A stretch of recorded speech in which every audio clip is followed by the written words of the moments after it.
Hello everyone, जय जगन्नाथ।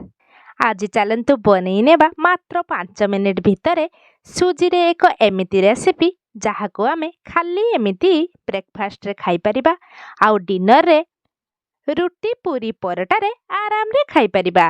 एठी मु क्षीर चीनी सुजी आउ किछि ड्राई नट्स नेछि। गोटे सस्पेन गैस रे बसै नेबा, ता उपरे गोटे चामच घी पकै नेबा। घी भल भाव मेल्ट हो आसिले रखिथिबा सुजी आउ ड्राई नट्स गुड़िक पकई भल भाव भाजी नेबा।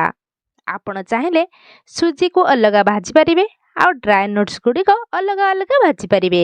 जेहेतु मु एही रेसिपीटी मात्र 5 मिनिट रे बनैबा को ट्राए करूची, तो एठी मु सब को एका संगरे पकई लो फ्लेम रे भाजी नेउछि।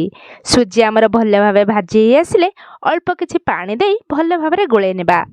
ता उपरे किछि क्षीर ढाली आउ थरे भल भाव गोळे नेबा।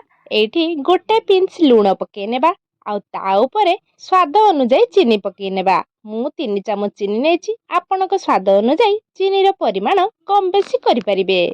एठी गोटे फ्रेश गुजराती को मु एमिति दरदरा गुंड करी सेथिरे पके नेछि।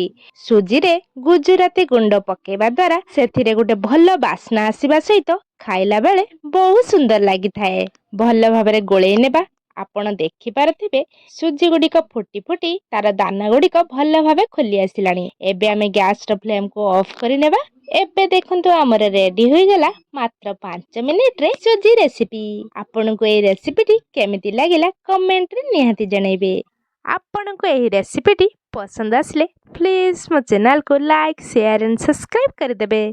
Thanks for watching.